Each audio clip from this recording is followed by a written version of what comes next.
Sometimes the people who call you weird are simply afraid of what makes you extraordinary. What you're about to hear is a story that will challenge everything you think you know about belonging, acceptance, and finding your place in the world. This is the journey of Maya Chen, a young woman who transformed from campus outcast to influential leader, all because she refused to change who she was. Maya Chen arrived at the University of Austin in September 2018 with nothing but 2 worn suitcases, a vintage laptop covered in art stickers, and dreams bigger than the Texas sky. Born to immigrant parents who ran a small electronics repair shop in San Francisco's Chinatown, Maya had always been different. While other kids played with toys, she dismantled old radios to see how they worked. While teenagers obsessed over social media, Maya spent hours creating digital art that blended traditional Chinese calligraphy with futuristic cyberpunk aesthetics. Her parents, Li Wei and Susan Chen, had sacrificed everything to send their daughter to one of Texas's most prestigious universities. Li Wei worked 16-hour days fixing broken smartphones and tablets, his fingers permanently stained with thermal paste and his back aching from hunching over tiny circuit boards. Susan managed the shop's books, while teaching Mandarin classes at night, her voice hoarse by bedtime from repeating pronunciation drills to American students who struggled with tonal languages. Maya understood the weight of their sacrifice. Every dollar spent on her tuition was a dollar her parents couldn't spend on themselves. She saw how her father wore the same 3 shirts in rotation, how her mother cut her own hair to save money, how they shared a single bowl of rice for dinner on particularly tight nights. This pressure to succeed, to make their sacrifice worthwhile, followed Maya like a shadow as she walked across the sprawling Austin campus for the first time. The University of Austin buzzed with the energy of 40,000 students, each pursuing their own version of the American dream. Towering oak trees provided shade for students lounging on perfectly manicured lawns, while limestone buildings stood as monuments to academic tradition and excellence. The campus felt like a small city, complete with coffee shops, bookstores, and recreational facilities that rivaled professional sports complexes. Maya's dormitory, Kinsolving Hall, housed 800 female students in a building that rose 12 stories into the Texas sky. Her room on the 7th floor was barely large enough for 2 twin beds, 2 desks, and 2 closets that couldn't accommodate a week's worth of clothes. She shared this cramped space with Jessica Martinez, a pre-med student from Dallas whose side of the room was immaculately organized with color-coded binders, motivational posters about achieving medical school admission, and photographs of her large, close-knit family. Jessica seemed friendly enough during their initial meeting, chatting enthusiastically about her plans to become a pediatric surgeon while helping Maya arrange her few belongings. But, as days passed, Maya noticed Jessica's enthusiasm cooling. It started with small things. Jessica would finish phone conversations when Maya entered the room, or she'd leave for social events without mentioning them to Maya. The friendly chatter during their first week gradually reduced to polite greetings and logistical discussions about room temperature and quiet hours. Maya's first classes revealed the academic rigor that made the University of Austin famous. Her digital art professor, Dr. Rebecca Santos, was a renowned artist whose installations had been featured in galleries from New York to Tokyo. Dr. Santos expected her students to push boundaries, to challenge conventional thinking about the intersection of technology and creativity. Maya thrived in this environment, submitting projects that incorporated augmented reality elements and interactive components that responded to viewers' movements and emotions. But academic success couldn't shield Maya from the social challenges that began almost immediately. During her first week, she attended a mandatory flaw meeting where residents were encouraged to introduce themselves and share interesting facts. When Maya's turn came, she mentioned her hobby of creating digital art inspired by ancient Chinese poetry and contemporary cyberpunk literature. The room fell silent for a moment before scattered, polite applause filled the awkward pause. Later that evening, Maya overheard Jessica talking to friends in the hallway. "My roommate is sweet, but she's definitely different," Jessica said, her voice carrying the diplomatic tone people use when trying to be kind while maintaining social distance. "She stays up all night working on these weird art projects with flashing lights and strange music, and she talks to herself in Chinese sometimes. I mean, I'm sure she's brilliant, but we just don't have much in common." The label different followed Maya like a persistent echo throughout her first month on campus. In her introduction to computer science class, she was the only female student who consistently finished programming assignments ahead of schedule, often adding creative flourishes that went far beyond the basic requirements. While her classmates struggled with basic coding concepts, Maya was creating programs that generated visual art based on mathematical equations and user input. Her professor, Dr. Michael Harrison, recognized Maya's exceptional talent, but seemed puzzled by her unconventional approach to assignments. During office hours, he would study her work with a mixture of admiration and confusion. "Your code is technically perfect, Maya," he said one afternoon, scrolling through her latest project, a program that created unique digital paintings based on users' heartbeats monitored through fitness trackers. "But I've never seen anyone combine artistic expression with computer science quite like this. It's impressive, but also unusual." That word, unusual, became Maya's unofficial reputation on campus. Students in her dorm would point her out in the dining hall, whispering about the girl who wore vintage band t-shirts featuring obscure electronic music artists, who carried a sketchbook filled with designs that looked like architectural blueprints for cities that existed only in science fiction novels. Maya's aesthetic was deliberately eclectic. She paired thrift store finds with handmade accessories, created jewelry from repurposed electronic components, and dyed sections of her black hair in colors that shifted from blue to purple, depending on the lighting. The dining hall became Maya's daily reminder of her social isolation. She would scan the massive room, looking for an empty table where she could eat alone without drawing attention to herself. The space accommodated nearly 2,000 students across multiple levels, with floor-to-ceiling windows offering views of the campus's central quad. Students clustered at tables based on invisible social hierarchies. Athletes with athletes, sorority members with their sisters, international students forming their own multilingual conversations. Maya usually found refuge at a corner table near the windows, where she could watch campus life unfold while picking at her meals. She developed a routine of arriving either very early or very late, avoiding peak hours when the dining hall buzzed with social energy that highlighted her solitude. She brought her sketchbook to every meal, using her artistic practice as both a shield and a companion during these lonely interludes.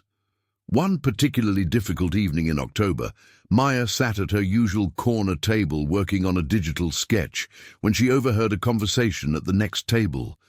3 students from her dormitory floor were discussing plans for a Halloween party, their voices carrying clearly in the acoustically challenging space.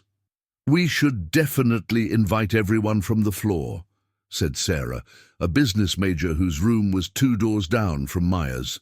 "Well, almost everyone. That art girl, Maya, she's sweet, but she'd probably show up in some weird costume that would make everyone uncomfortable. You know how she is." "Yeah, she's definitely not party material," agreed another voice Maya recognized as belonging to Ashley, Jessica's friend from high school. "She's always working on those strange projects, and she listens to the weirdest music. I walked past her room last week and heard what sounded like robots having a conversation. Who listens to that?" The third voice belonged to Madison, a psychology major who lived at the end of Maya's hall. "I feel bad for her roommate. Can you imagine trying to sleep while someone is creating digital art until 3 in the morning? And those lights, her room looks like a spaceship landed on the 7th floor." Maya's appetite disappeared as she listened to these casual assessments of her character. She packed her sketchbook and leftover sandwich, leaving the dining hall with tears threatening to spill down her cheeks. The October air carried the first hints of Texas winter, crisp enough to make Maya pull her vintage leather jacket tighter around her shoulders as she walked back to her dormitory.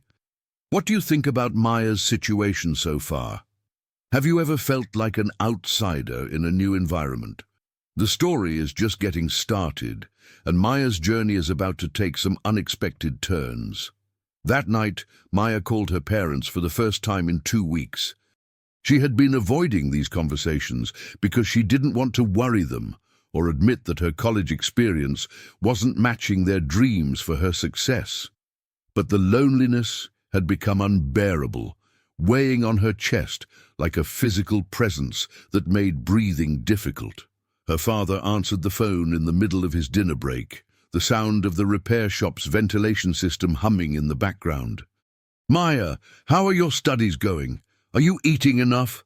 Your mother made me promise to ask about your nutrition every time we talk." "I'm fine, Dad," Maya said, her voice smaller than she intended. "Classes are good. My professors seem happy with my work." Li Wei's parental instincts detected the sadness his daughter was trying to hide. "And your friends? Are you making good connections with your classmates?" Maya stared at her reflection in the dormitory room's small mirror, noting how the fluorescent lighting made her skin look pale and tired. "It's harder than I expected, Dad. People here are different from me. They don't really understand what I'm trying to do with my art, and I don't fit in with their social groups." "Ah," Li Wei said, his voice carrying the wisdom of someone who had navigated cultural differences his entire adult life.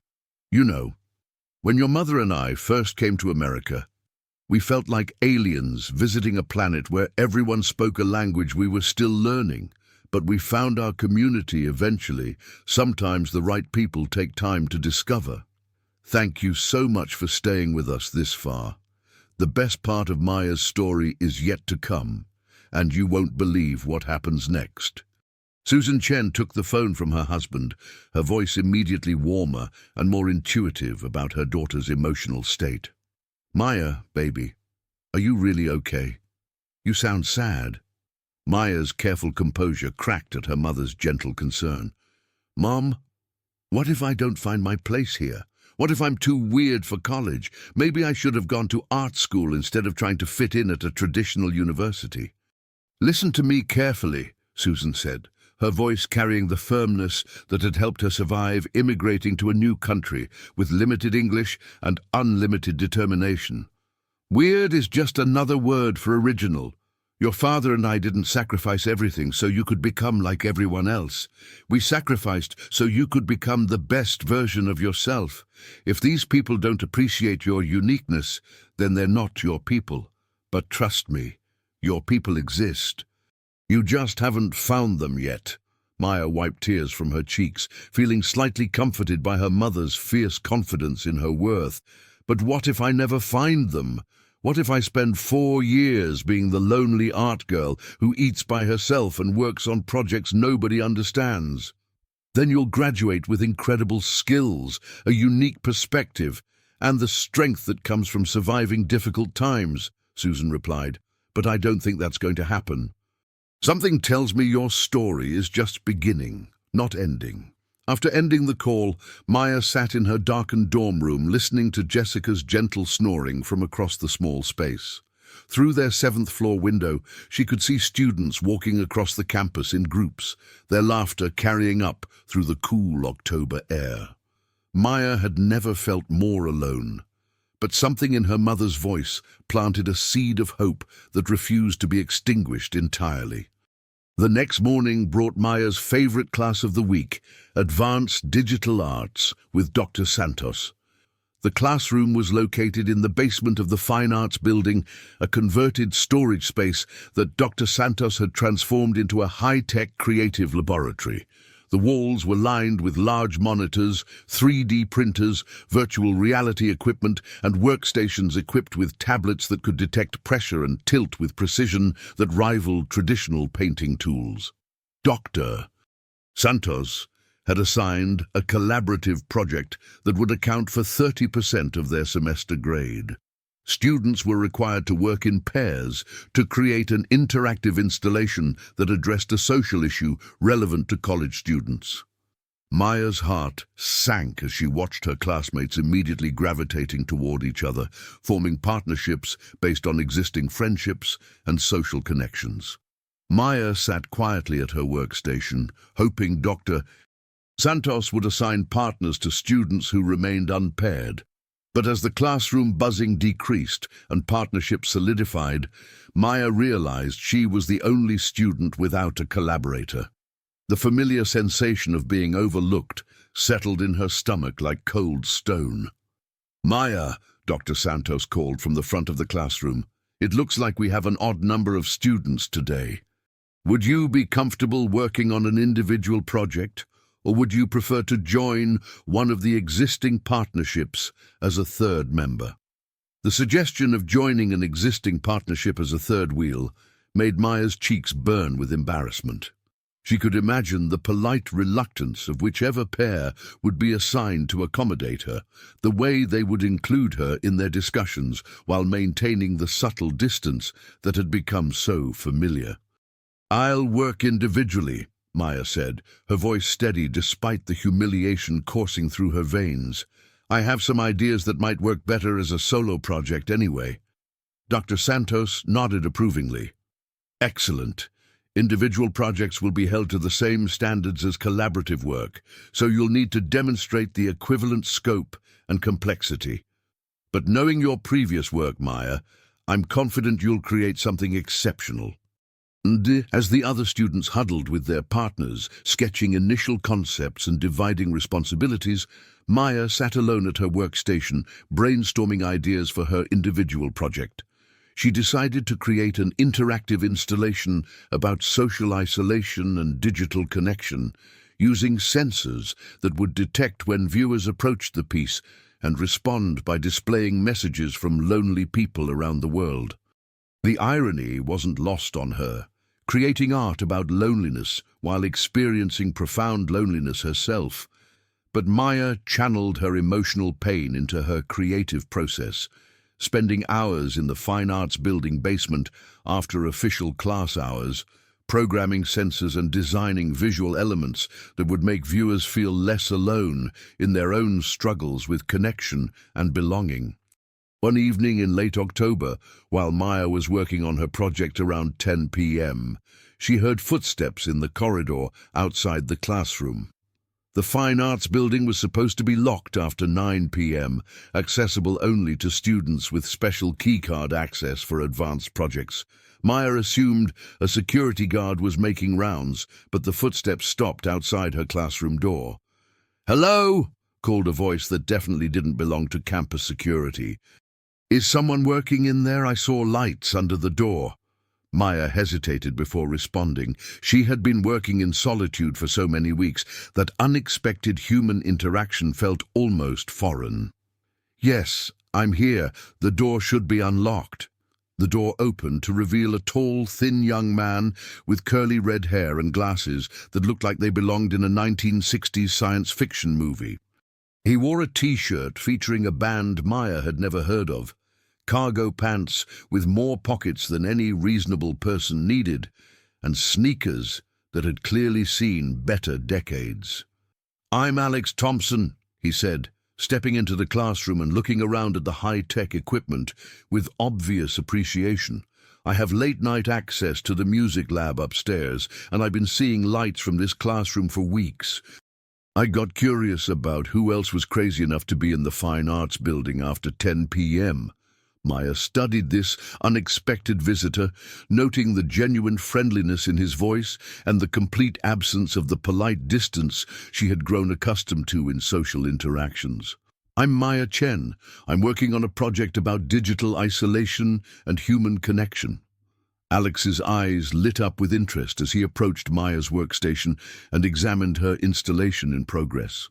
The piece consisted of a large screen surrounded by motion sensors, with speakers that would play ambient sounds designed to evoke both loneliness and hope.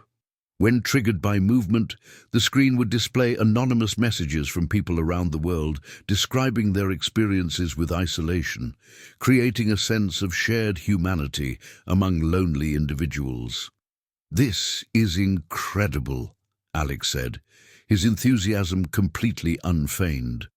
"The concept is brilliant, and the technical execution looks really sophisticated. Are those custom-programmed proximity sensors?" Maya felt a flutter of excitement at meeting someone who could appreciate both the artistic and technical aspects of her work.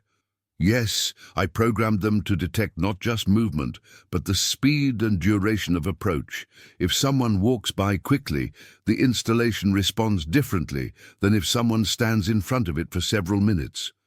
It's designed to mirror how human relationships develop, tentative at first, then deeper with sustained interaction." "That's absolutely genius," Alex said, adjusting his vintage glasses. "I'm working on something similar upstairs, but with sound instead of visuals. I'm creating compositions that use algorithms to generate music based on listeners' emotional states, measured through facial recognition and heart rate monitoring." For the first time in weeks, Maya felt the thrill of connecting with someone who understood her creative vision. They spent the next hour discussing their respective projects, sharing ideas about the intersection of technology and human emotion, and discovering their mutual fascination with art that responded to and interacted with its audience. Alex revealed that he was a junior majoring in music technology, a program that combined traditional music theory with cutting-edge digital production techniques. Like Maya, he had struggled to find his social niche on campus. His interests were too technical for most music students and too artistic for most computer science students. "I've been working in the music lab almost every night this semester," Alex admitted. "Partly because I love the creative process, but partly because I don't have much else to do. I'm not exactly the fraternity type, and most of the music students think electronic composition isn't real music." Maya felt a surge of recognition and relief.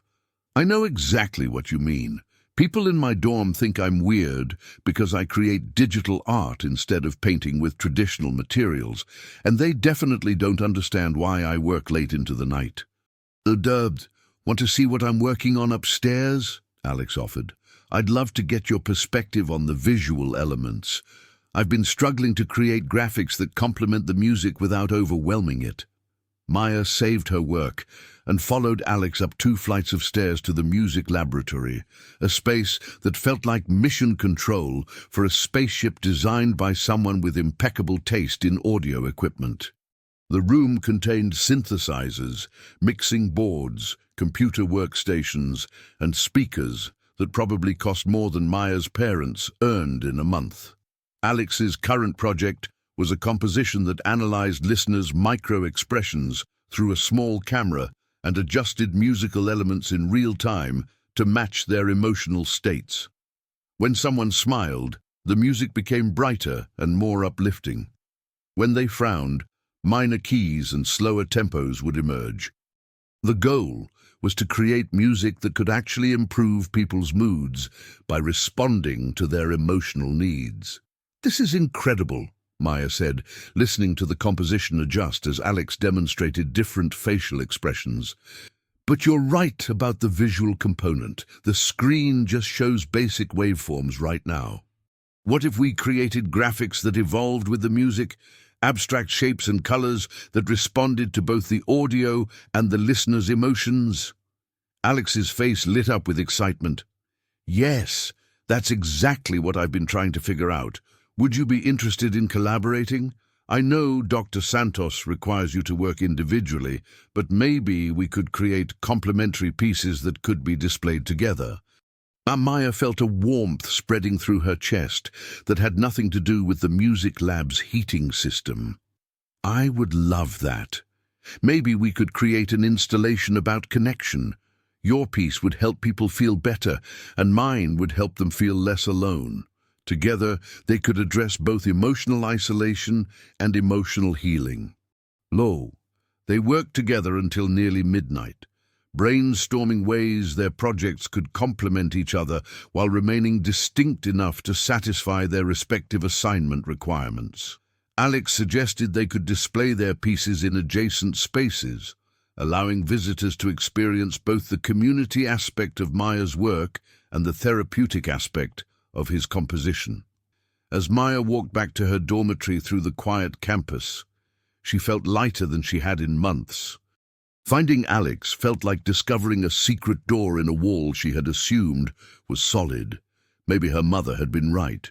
Maybe her people did exist on campus, hidden in plain sight, working late in basement laboratories and music rooms. The next few weeks brought a dramatic shift in Maya's college experience. She and Alex began meeting regularly to work on their projects, sharing ideas and providing feedback on each other's technical challenges. Maya discovered that Alex had an encyclopedic knowledge of electronic music history and a gift for explaining complex audio engineering concepts in ways that made intuitive sense to her visual-oriented mind. Alex, in turn, was fascinated by Maya's ability to create interactive visual systems that seemed almost alive in their responsiveness to human behavior. He started incorporating visual elements into all his compositions, crediting Maya with helping him think beyond pure audio into multimedia experiences that engaged multiple senses. Their collaboration attracted the attention of other students in the Fine Arts building who worked on similarly interdisciplinary projects. Maya met Sarah Kim, a theatre major who was experimenting with immersive performance art that blurred the boundaries between audience and performer. Sarah was creating plays where audience members' movements and choices affected the storyline in real time, using sensors and algorithms similar to those Maya employed in her digital installations. Then there was Marcus Rodriguez, a philosophy graduate student who was writing his dissertation on the ethics of artificial intelligence while simultaneously creating AI-generated poetry that explored questions of consciousness and creativity. Marcus spent his days in the library researching academic papers about machine learning and his nights in the computer lab training neural networks to write verse in the style of Pablo Neruda and Emily Dickinson. Maya also discovered Luna Patel, a senior majoring in environmental science, who was using virtual reality technology to create immersive experiences that help people understand climate change by literally walking through simulated future environments. Luna's work combined hard scientific data with artistic storytelling, creating emotional connections to environmental issues that traditional documentaries couldn't achieve. These students, Alex, Sarah, Marcus, and Luna, became Maya's first real friends at the University of Austin. They were united not by shared majors or dormitory assignments, but by their shared willingness to work at the intersection of different disciplines, to ask questions that didn't have easy answers, and to create art that pushed boundaries rather than respecting them. They started meeting informally in the Fine Arts building basement, gathering around Maya's workstation after their individual classes ended. Someone would bring coffee from the campus cafe, another would contribute snacks from the vending machines, and they would spend hours discussing their projects, sharing technical solutions to creative problems, and debating the role of technology in human expression. Maya learned that each of her new friends had experienced social isolation similar to her own. Sarah had been told by theatre professors that her experimental performance ideas were too weird for traditional academic theatre. Marcus faced skepticism from philosophy professors who questioned whether AI-generated art could be considered authentic philosophical inquiry. Luna struggled to find support for environmental art projects that combined scientific research with emotional storytelling. We're all trying to do things that don't fit neatly into traditional academic categories, Alex observed one evening as they worked on their respective projects. Maybe that's why we found each other. We're all trying to create something new instead of just reproducing what's already been done. Maya realized that what made them social outcasts in traditional campus circles, their interdisciplinary interests, their willingness to experiment, their refusal to conform to established academic boundaries, was exactly what made them valuable to each other. They weren't weird, they were innovative. They weren't antisocial, they were selectively social, choosing depth over breadth in their relationships. As autumn semester progressed toward finals, Maya's confidence grew along with her technical skills and creative vision. Her individual project had evolved into something far more sophisticated than she had originally planned.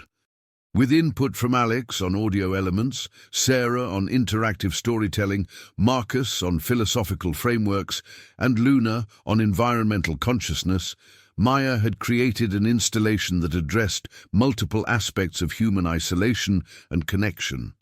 The piece, which she titled Digital Empathy Engine, consisted of multiple screens and sensors that detected visitors' emotional states through facial recognition, voice analysis, and physiological monitoring. But instead of simply responding to individuals, the system created connections between visitors, showing them anonymous messages from other lonely people, playing music that had comforted someone in a similar emotional state, and displaying visual art that reflected shared human experiences. Dr. Santos was astounded by the complexity and emotional depth of Maya's final project. During the critique session, she spent nearly 15 minutes exploring the installation's various response modes, testing how it reacted to different emotional inputs and marveling at the sophisticated programming that made it all possible. Maya, this work represents graduate-level thinking and execution, Dr. Santos said in front of the entire class. You've created something that's technically impressive and emotionally profound. But more importantly, you've demonstrated how individual artistic vision can be enhanced rather than compromised by collaborative input. The influence of your peers is evident throughout this piece, but it remains distinctly your own creative statement. Maya glanced at Alex, Sarah, Marcus, and Luna, who had attended her critique to provide support and witness her presentation. Their proud smiles meant more to her than Dr. Santos's professional approval, though both forms of recognition felt like validation after months of isolation and self-doubt. The semester-end showcase in the Fine Arts Building drew hundreds of students, faculty, and Austin community members eager to see the creative work produced by the university's most innovative students. Maya's installation was displayed in the main gallery space, with Alex's complementary music composition playing in an adjacent room connected by a corridor lined with Luna's environmental VR experiences. Maya watched visitors interact with her digital empathy engine, observing how strangers would initially approach the installation cautiously, then become increasingly engaged as they realized other people had shared similar feelings of loneliness, confusion, and hope. She saw couples holding hands while reading anonymous messages about the challenges of long-distance relationships, watched graduate students nod in recognition at submissions about academic pressure and imposter syndrome, observed international students connecting with stories about cultural isolation and homesickness. But the most meaningful moment came when Maya noticed Jessica, her roommate, standing in front of the installation for nearly 10 minutes. Jessica's expression shifted from curiosity to recognition to something that looked like understanding as she engaged with the piece. When she finally stepped away from the screens, she approached Maya with tears in her eyes. "I had no idea," Jessica said quietly. "I mean, I knew you were working on something important, but I didn't understand what you were trying to say. This is beautiful, Maya, and it's important. I'm sorry if I ever made you feel like your work wasn't valuable." Maya felt a complex mixture of gratitude and sadness at Jessica's apology. "You weren't mean to me, Jessica. You just didn't know how to relate to what I was doing. That's not your fault." "But I could have tried harder to understand," Jessica insisted. "I could have asked questions instead of making assumptions. I could have been a better roommate and maybe even a friend." Maya realized that Jessica's distance hadn't necessarily been malicious. It had been the result of fear and unfamiliarity rather than deliberate cruelty. Sometimes social isolation happens not because people actively reject us, but because they simply don't know how to connect across differences in interests, backgrounds, or ways of seeing the world. "Maybe next semester we can start over," Maya suggested. "I'd like to show you some of my other projects, and I'd love to learn more about your pre-med studies. I bet there are more connections between art and science than either of us realizes." Jessica smiled with genuine warmth for the first time since their initial meeting in September. "I'd really like that. And Maya, thank you for creating something that helped me understand loneliness better. I think I needed to see this." As the evening progressed, Maya watched her installation continue to facilitate connections between strangers. She saw students exchanging contact information after bonding over shared experiences with anxiety, watched faculty members engage in deep conversations about the role of empathy in education, observed community members leaving anonymous messages of encouragement for future visitors to discover. Alex appeared at her elbow, carrying 2 cups of coffee from the refreshment table. "You know what the best part of tonight is?" he asked, handing Maya her coffee and gesturing toward the crowds surrounding their collaborative installation space. "What's that?" Maya asked, though she suspected she knew what he was going to say. "We're not the weird kids anymore," Alex said with a grin. "We're the interesting kids, the ones creating things that matter, the ones asking questions nobody else thought to ask."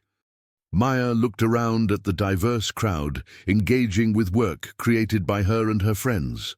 Young and old, students and professionals, people from different cultural backgrounds and academic disciplines, all of them finding value in art that emerged from the margins of traditional academic categories.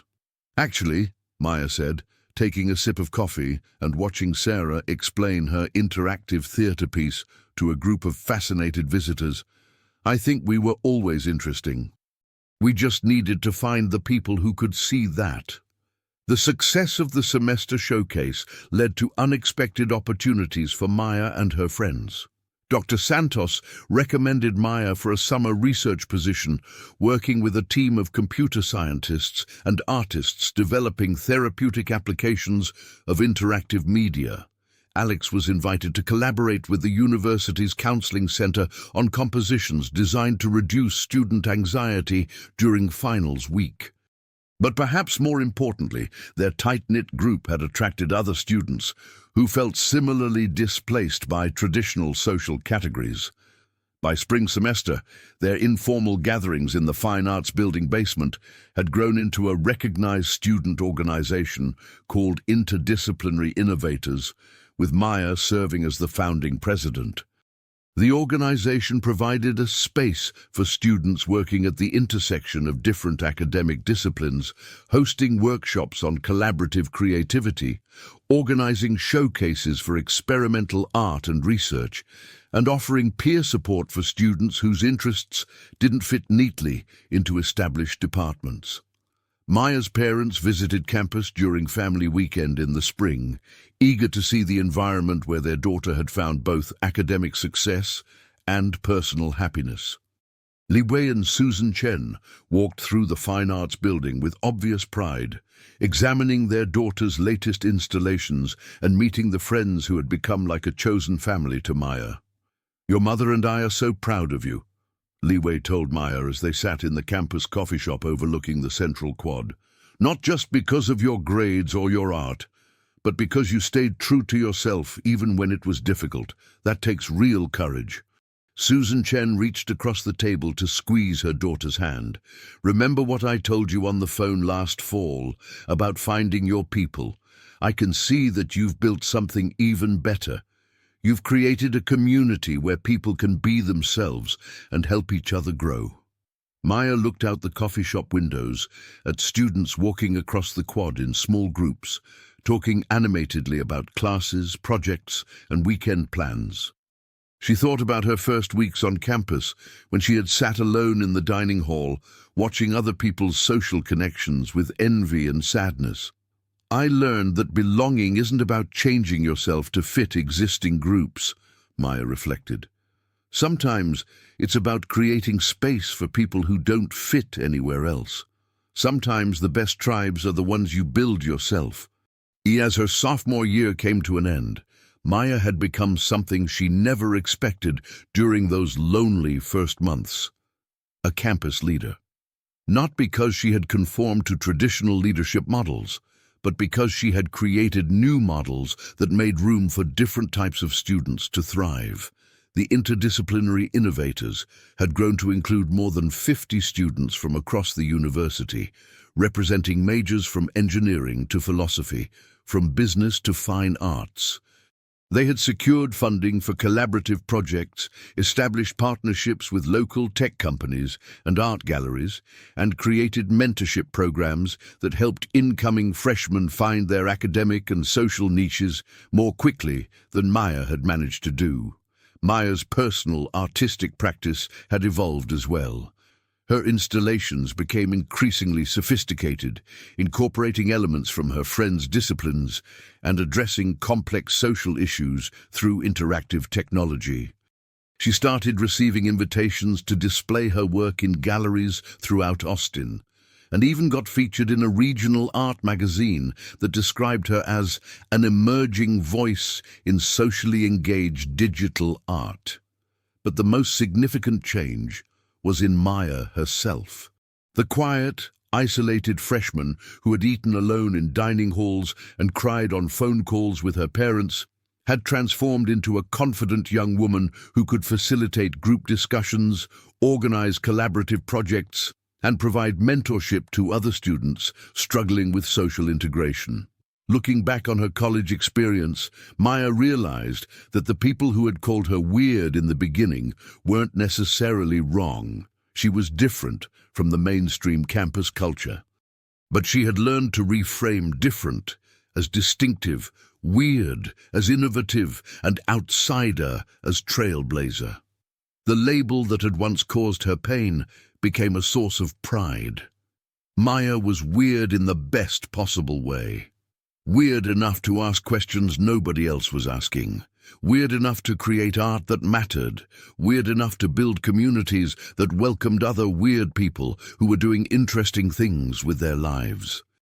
During her junior year, Maya decided to double major in computer science alongside her digital arts degree, inspired by the technical challenges of her increasingly complex installations.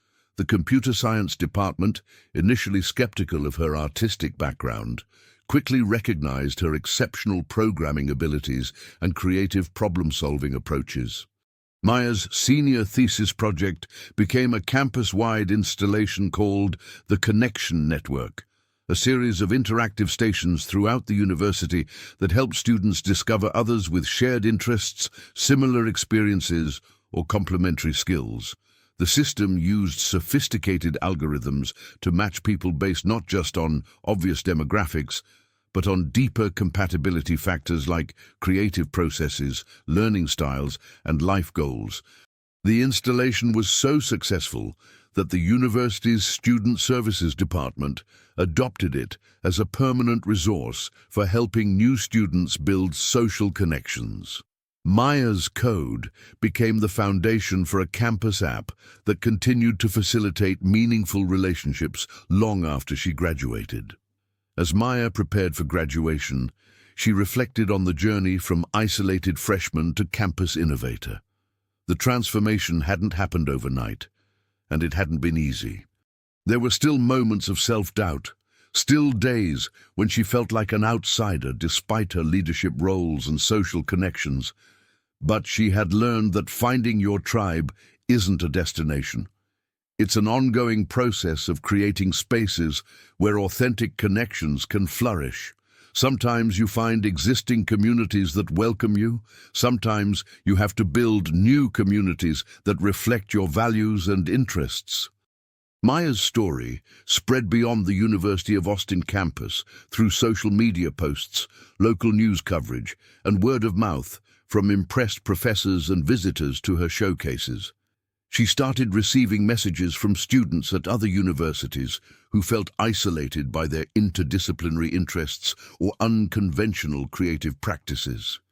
She began corresponding with art students who were incorporating scientific research into their work, computer science majors who wanted to create more emotionally engaging software, philosophy students exploring technological ethics, and environmental science students using art to communicate their research findings. Maya realized that her experience at the University of Austin was part of a larger cultural shift in higher education, as students increasingly sought to work across traditional academic boundaries and create new forms of knowledge that addressed complex contemporary challenges. After graduation, Maya was accepted into a prestigious Master of Fine Arts program that specialized in socially engaged digital art. But she also received job offers from technology companies impressed by her programming skills and her ability to create user experiences that genuinely improved people's emotional well-being. Ultimately, Maya chose to defer graduate school for a year and accept a position with a startup developing mental health applications for college students. The company had been founded by graduates of various universities who had experienced social isolation and academic pressure, and they wanted to create technological solutions that would help current students build healthier relationships with both their academic work and their social lives. Maya's role involved designing user interfaces that would encourage genuine human connection, rather than the superficial networking that dominated most social media platforms. She drew on her experience creating the digital empathy engine and the connection network, developing features that helped users share authentic experiences rather than curated highlights of their lives. The startup's flagship product, an app called Common Ground, used Maya's algorithms to help college students find study partners, project collaborators, and friends based on compatibility factors that went deeper than shared majors or dormitory assignments. The app included features inspired by Maya's installations. Users could share anonymous experiences about challenges they were facing, receive encouragement from others who had overcome similar obstacles, and discover campus events and activities that aligned with their interests and values. Maya's work on Common Ground reached thousands of students across dozens of universities, helping reproduce the sense of community and belonging that she had fought to create for herself at the University of Austin. The app's success validated her belief that social isolation was a widespread problem with technological solutions, but only if those solutions prioritized authentic human connection over metrics like engagement time and user data collection. 2 years after graduation, Maya returned to the University of Austin as a guest speaker for the annual Interdisciplinary Innovators Showcase. Walking through the Fine Arts building basement, where she had first met Alex and begun building her chosen family, Maya was amazed to see how the organization had evolved and grown. The basement space now housed a permanent collaborative workspace with 3D printers, virtual reality equipment, audio recording booths, and flexible furniture that could be reconfigured for different types of creative projects. Student work lined the walls. Installations that addressed climate change through interactive storytelling, compositions that helped people with anxiety manage their symptoms, theatre pieces that explored identity and belonging through audience participation. Maya recognized the influence of her own work in many of these projects, but she was even more excited to see how current students had taken the collaborative model she had helped establish and pushed it in new directions. They were asking questions she had never thought to ask, using technologies that hadn't existed during her undergraduate years, addressing social issues that reflected the evolving challenges of their generation. During her guest lecture, Maya told the story of her transformation from isolated freshman to community builder, emphasizing that finding your tribe often requires creating space for others who are equally displaced by mainstream social categories. She encouraged students to view their differences as assets rather than obstacles, to seek collaboration across disciplines rather than staying within comfortable academic boundaries. The people who call you weird might be identifying the exact qualities that make you innovative, Maya told the audience of current students, many of whom were struggling with the same social isolation and academic pressure she had experienced 5 years earlier. Weirdness is often just innovation that hasn't been recognized yet. Your job isn't to become less weird. It's to find the other weird people who are working on interesting problems and figure out how to solve those problems together. After her presentation, Maya was approached by a freshman named David Kim, a student majoring in bioengineering who was creating art installations that visualized genetic data through interactive light sculptures. David's work was technically impressive but socially isolating. His dormitory floormates couldn't relate to his interests, and his engineering classmates questioned why he was spending time on artistic projects that wouldn't directly advance his career in biotechnology. "I feel like I'm caught between two worlds," David told Maya during a one-on-one conversation after her lecture. "The art students think my work is too technical and cold, while the engineering students think it's too frivolous and artistic. I can't find anyone who understands what I'm trying to do." Maya smiled, recognizing her younger self in David's frustration and determination. "Have you met the students who are working on environmental visualization projects, or the philosophy students who are exploring bioethics through creative media? I bet there are more people working at the intersection of science and art than you realize. They're just scattered across different departments and not easy to find through traditional social channels." Maya introduced David to several current interdisciplinary innovators members whose work complemented his interests. Watching as his face lit up with the same excitement she had felt when meeting Alex in the fine arts building basement years earlier, she realized that her most important contribution to campus life hadn't been any individual art installation or technological innovation. It had been creating a sustainable model for helping displaced students find each other and build supportive communities. During her visit to campus, Maya also reconnected with Alex, who had graduated with a master's degree in music technology and was now working as a sound designer for video games that address social issues and mental health. Sarah had become a professional theater director, specializing in immersive performances that tackled environmental and social justice themes. Marcus had completed his PhD in philosophy and was teaching courses on artificial intelligence ethics at a prestigious liberal arts college. Luna was working for a non-profit organization that used virtual reality to help urban communities understand the impact of climate change on rural and indigenous populations. Their career paths had diverged, but they remained close friends who continued to collaborate on creative projects and support each other's professional development. Maya realized that the community they had built during college had become a lifelong network of creative collaborators and emotional supporters. "We're still weird," Alex observed during a reunion dinner at their favorite Austin restaurant. "But now we're professionally weird, getting paid to ask the kinds of questions that used to make people uncomfortable. And we're creating space for other weird people to do the same thing," Sarah added. "Every project I work on, every class I teach, I try to remember what it felt like to be told that my ideas were too experimental or unconventional. I want to make sure the next generation of artists doesn't have to choose between authenticity and acceptance." Maya nodded, thinking about David and the other students she had met during her campus visit. "I think our real success isn't measured by our individual achievements, but by how many other people we've helped find their own creative communities. We've created a model that can be replicated and adapted for different groups of people who need belonging. As Maya's one-year position with the startup concluded, she faced another decision point about her future direction.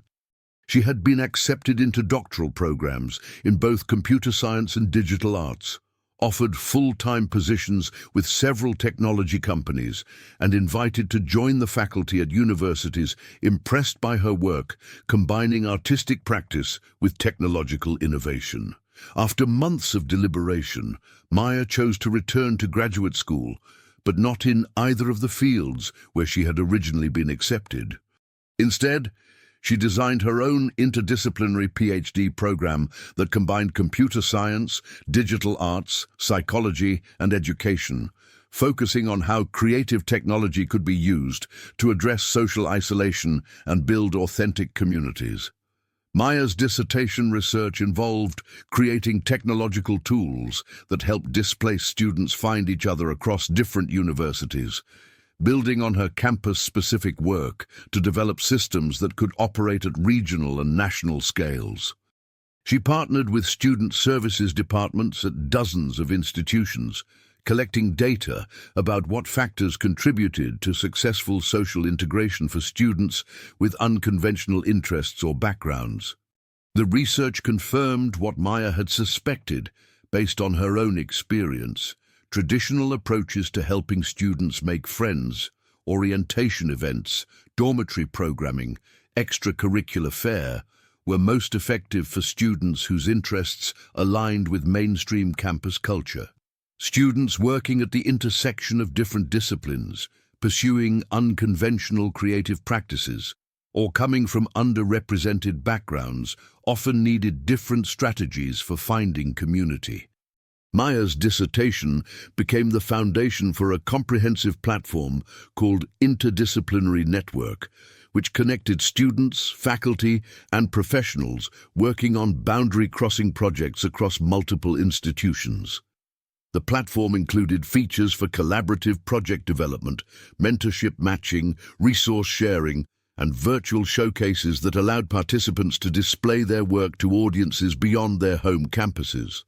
During her PhD program, Maya continued to create individual art installations, but her focus shifted increasingly toward designing systems that empowered other people to create meaningful work and find supportive communities. She realized that her most satisfying projects were those that became unnecessary as users developed their own creative practices and social networks. Maya's doctoral advisor, Dr. Jennifer Walsh, was a renowned expert in human-computer interaction who had spent decades studying how technology could enhance rather than replace authentic human relationships. Dr. Walsh recognized Maya's unique combination of technical skills, artistic vision, and deep understanding of social dynamics that came from her own experience with isolation and community building. Most students come to graduate school to develop expertise in existing fields. Dr. Walsh observed during one of their regular advisory meetings, "You're creating an entirely new field that combines community psychology, creative technology, and social activism. That's much harder than traditional academic research, but it's also much more important." Maya's PhD work attracted attention from foundations interested in supporting innovative approaches to mental health and social connection among young adults. She received grants to expand her research beyond college campuses, studying how creative technology could address social isolation in other contexts. Among remote workers, elderly populations, people with disabilities, and immigrants navigating new cultural environments. Each research project reinforced Maya's belief that meaningful belonging required both individual authenticity and systemic support for different ways of being in the world. She developed theoretical frameworks for understanding how communities could be designed to welcome diversity rather than merely tolerating it, how technology could facilitate deeper rather than broader social connections, and how creative practices could serve as bridges between people with seemingly incompatible backgrounds or interests. As Maya completed her PhD, she found herself in the unusual position of being recruited simultaneously by technology companies, universities, non-profit organizations, and government agencies interested in her research on community building and social technology. Rather than choosing a single institutional affiliation, Maya decided to establish an independent research institute that could collaborate with multiple sectors while maintaining the flexibility to pursue unconventional approaches to complex social problems. The Institute for Creative Community, which Maya founded with support from several foundations and technology companies, became a hub for interdisciplinary collaboration on projects addressing social isolation, creative education, and technological innovation. The Institute brought together researchers, artists, technologists, and community organizers who shared Maya's belief that the most pressing social challenges required solutions that transcended traditional academic and professional boundaries. Maya's work at the Institute involved developing new models for creative education that helped students discover their unique talents and find collaborators who complemented their skills. She created teacher training programs that equipped educators to support interdisciplinary learning and recognize students whose abilities didn't fit standard assessment metrics. The Institute also developed consultation services for organizations wanting to create more inclusive and innovative workplace cultures. Maya worked with companies struggling to retain creative employees who felt constrained by traditional corporate hierarchies, with universities trying to support students working across disciplinary boundaries, and with non-profit organizations seeking to build coalitions across different communities and issue areas. 10 years after her initial college experience, Maya had become a nationally recognized expert on creative community building, frequently invited to speak at conferences, universities, and corporate events about strategies for fostering innovation through inclusive collaboration. Her TED Talk about transforming social isolation into creative community was viewed by millions of people and translated into dozens of languages. But Maya's proudest achievements remained the individual relationships and small-scale communities she had helped facilitate. She maintained correspondence with hundreds of former students, research participants, and program alumni who had used her frameworks and technologies to create their own supportive networks and collaborative projects. Maya received regular updates from David Kim, the bioengineering student she had mentored during her return visit to the University of Austin. David had gone on to establish a successful interdisciplinary program that helped science students incorporate artistic practices into their research, while teaching art students to engage with scientific concepts and methodologies. His genetic data visualizations had been displayed in museums and used by medical professionals to help patients understand complex health information. Stories like David's reinforced Maya's understanding that the most sustainable approach to addressing social isolation involved creating systems that empowered isolated individuals to become community builders themselves. Rather than simply connecting people to existing networks, Maya's work focused on teaching people how to recognize potential collaborators, design inclusive gatherings, and maintain relationships across differences in background and interest. Maya's parents, Li Wei and Susan Chen, had watched their daughter's journey from struggling freshman to recognized leader with pride and amazement. During a family dinner celebrating the 10th anniversary of Maya's college graduation, Susan reflected on how her daughter had transformed not just her own life, but the lives of countless other people who had felt displaced or misunderstood. "When you called us crying during your first semester, I told you that your people existed, but you hadn't found them yet," Susan reminded Maya. "I never imagined that you would spend your career helping other people find their tribes. You've turned your personal struggle into a mission that serves thousands of people. Li Wei, now graying but still working in the electronics repair shop, added his perspective on his daughter's unusual career path. In our culture, success is often measured by individual achievement.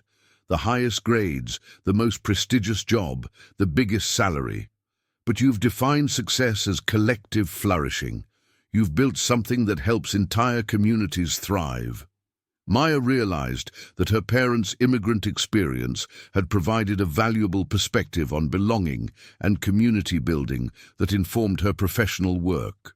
They had navigated cultural differences, language barriers, and social isolation to create successful lives in America while maintaining connections to their heritage and values. Their resilience and adaptability had taught Maya that authentic belonging often requires creating new cultural spaces rather than simply assimilating into existing ones. As Maya entered her 30s, she began to consider how her work might evolve to address changing social and technological contexts. The rise of social media had created new forms of connection and isolation that didn't exist during her college years. Young people were more globally connected, but often more locally isolated than previous generations. The COVID-19 pandemic had accelerated trends toward remote work and virtual interaction, creating both opportunities and challenges for community building. Maya's institute began developing programs specifically designed for digital native generations who had grown up with social media but often lacked skills for building deep, sustained relationships. She created workshops on transitioning from online connections to in-person collaborations, designed applications that encouraged users to meet in physical spaces rather than remaining in digital environments, and developed frameworks for maintaining authentic relationships across geographic distances. The Institute also launched initiatives focused on helping older adults navigate technological tools for community building, recognizing that social isolation affected people across age groups and required different approaches for different populations. Maya worked with senior centers, retirement communities, and healthcare organizations to create technology-mediated programs that connected people based on shared interests, life experiences, and mutual support needs. Maya's personal life had also evolved significantly since her undergraduate years. She had maintained close friendships with Alex, Sarah, Marcus, and Luna, who remained important collaborators and emotional supporters despite their geographic dispersion and different career paths.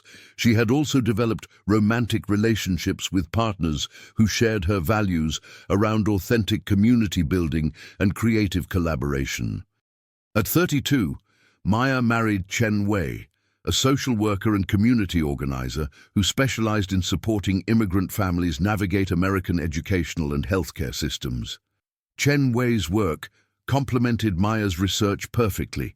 While Maya focused on technological solutions to social isolation, Chen Wei worked directly with communities to address systemic barriers to belonging and participation.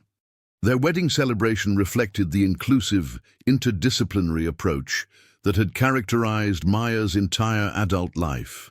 The guest list included artists and engineers, academics and activists, entrepreneurs and social workers, representing the diverse communities that Maya had helped build and connect over the years.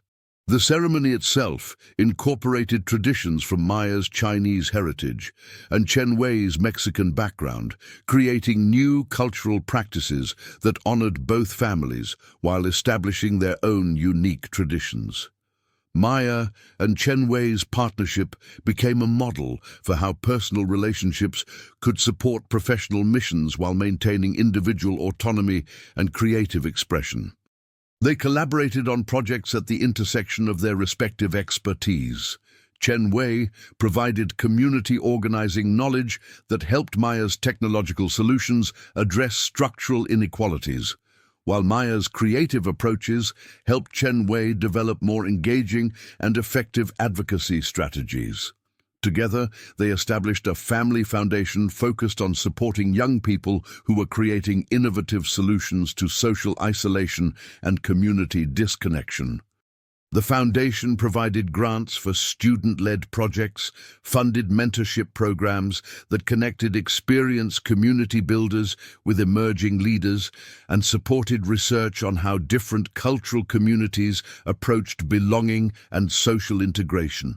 As Maya reflected on her journey from isolated college freshman to recognized leader in creative community building, she identified several key insights that had emerged from both her personal experience and her professional research. First, authentic belonging required both individual authenticity and systemic inclusion. People needed to be able to express their true selves while also having access to communities that valued different forms of contribution.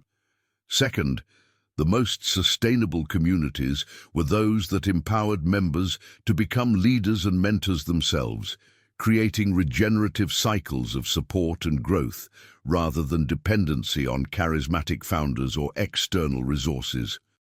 Maya had learned that her most successful programs were those that became unnecessary as participants developed their own community-building skills and networks.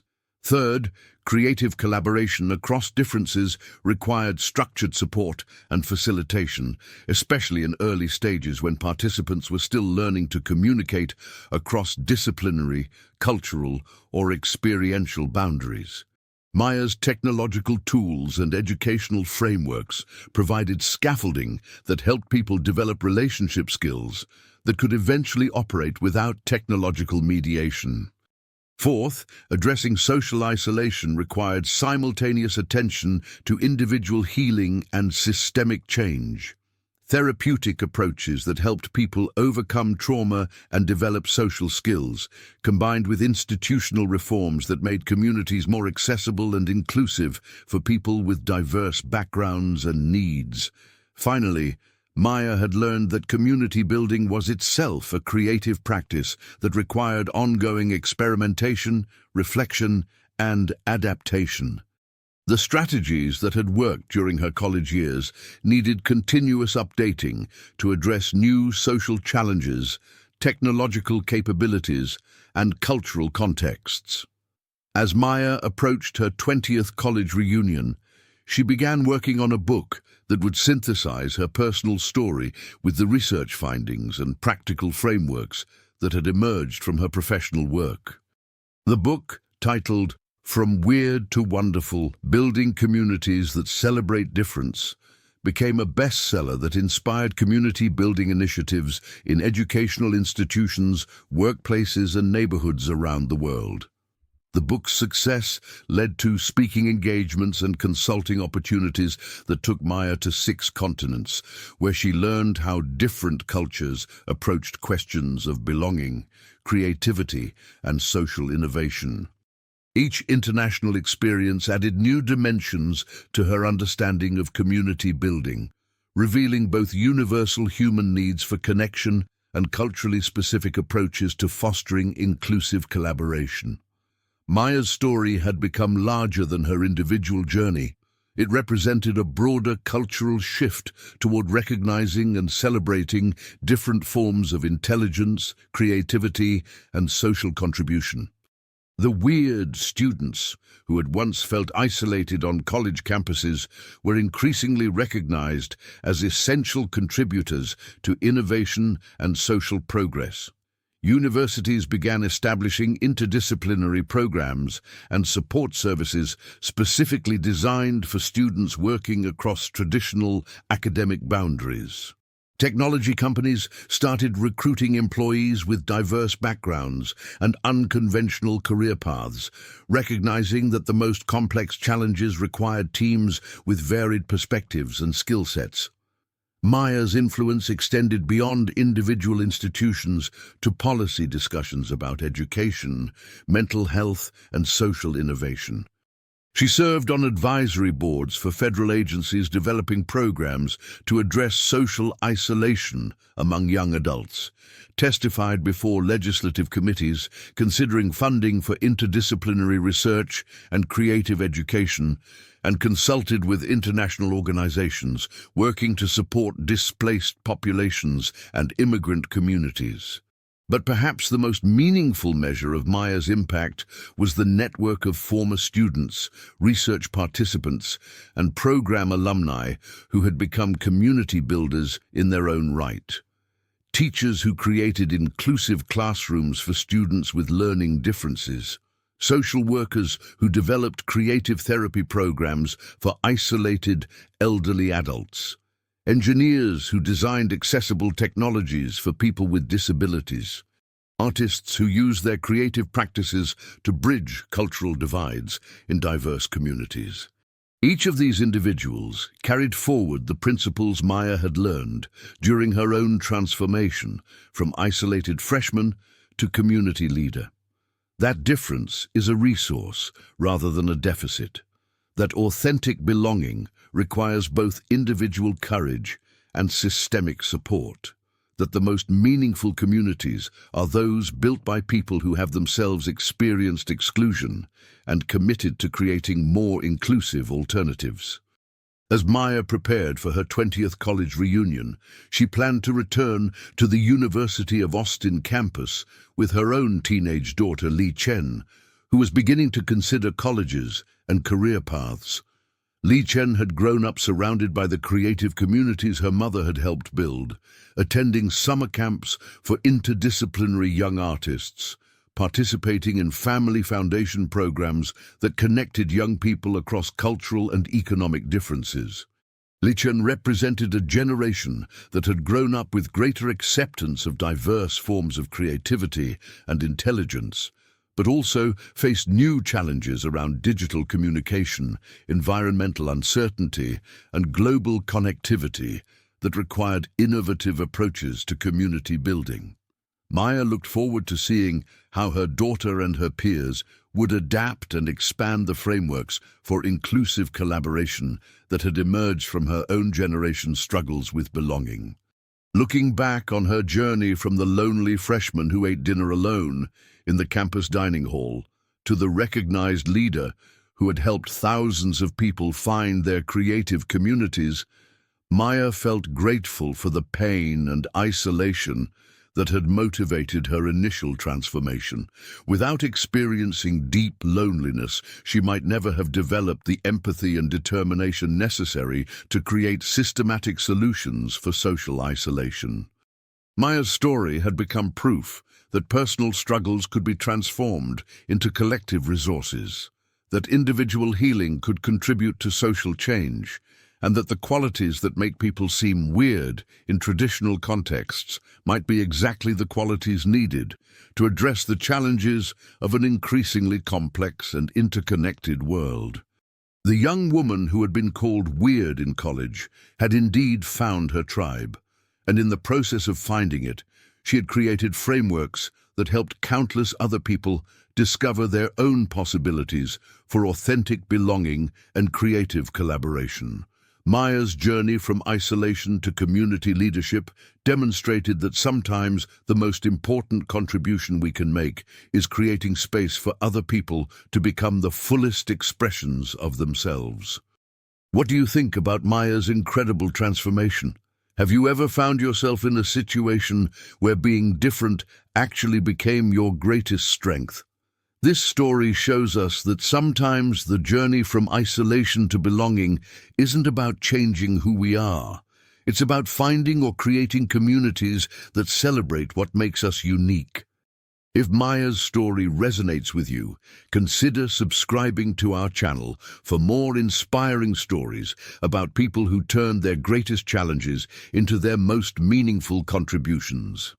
Your support helps us continue sharing stories that remind us all that our differences are often our greatest gifts to the world.